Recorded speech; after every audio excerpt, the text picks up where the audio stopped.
మనము ద్వాదశనామాల గురించి తెలుసుకున్నాము. ఇంకా వారాహి దేవి యొక్క స్తోత్రాల్లో ముఖ్యమైనది వారాహి కవచం.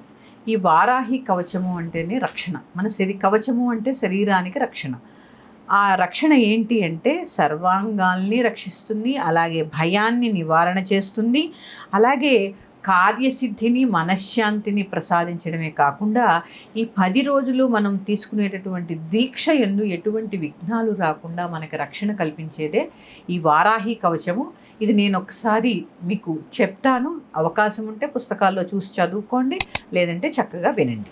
ధ్యానం ధ్యాత్వేంద్రనీలవర్ణాభాం చంద్రసూర్యాగ్నిలోచనాం విధి విష్ణుహరేంద్రాదిమాతృభైరవసేవితాం జ్వలన్మణిగణప్రోక్తమకుటామా విలంబితాం అస్త్రశస్త్రాణి సర్వాణి తత్తత్కార్యోచితాని చ ఏతైః సమస్తైర్వివిధం బిభ్రతీం ముసలం హలం పాత్వా హింస్రాన్ హి కవచం భుక్తిముక్తిఫలప్రదం పఠేత్ త్రిసంధ్యం రక్షార్థం ఘోరశత్రునివృత్తిదం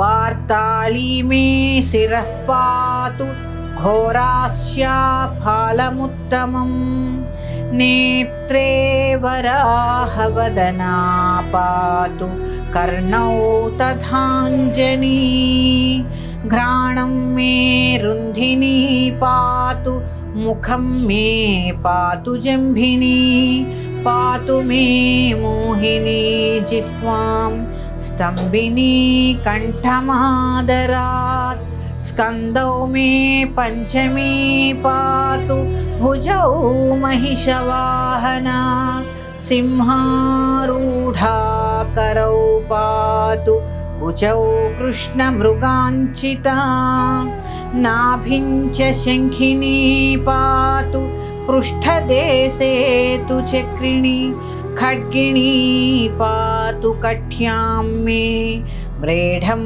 పాతు చ ఖేదినీ గుదం మే క్రోధినీ పాతు జగనం స్తంభినీ తదా చండోశ్చండచోర్యుగ్మం జానునీ శత్రుమర్దినీ జంఘాద్వయం భద్రకాళీ మహాకాళీ చ గుల్ఫయోః పాదాద్యంగుళిపర్యంతం పాతు చోన్మత్తభైరవీ సర్వాంగం మే సదా పాతు కాలసంకర్షిణీ తథా యుక్తాయుక్తస్థితం నిత్యం సర్వపాపాత్ ప్రముచ్యతే సర్వే సమర్థ్య సంయుక్తం భక్తరక్షణ తత్పరం సమస్తదేవతా సర్వం సవ్యం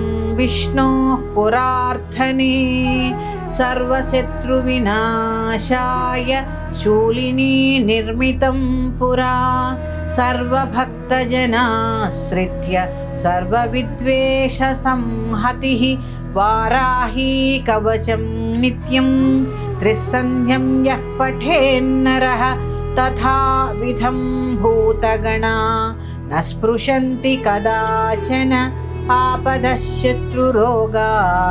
గ్రహదోషాశ్చ సంభవాః మాతా పుత్రం యథావత్సన్ ధేనుపక్ష్మేవ లోచనం తథాంగమేవ వారాహి రక్షా రక్షాతి సర్వదా. इति श्रीवाराही कवचं सर्वं श्रीवाराही मातृचरणारविन्दार्पणमस्तु.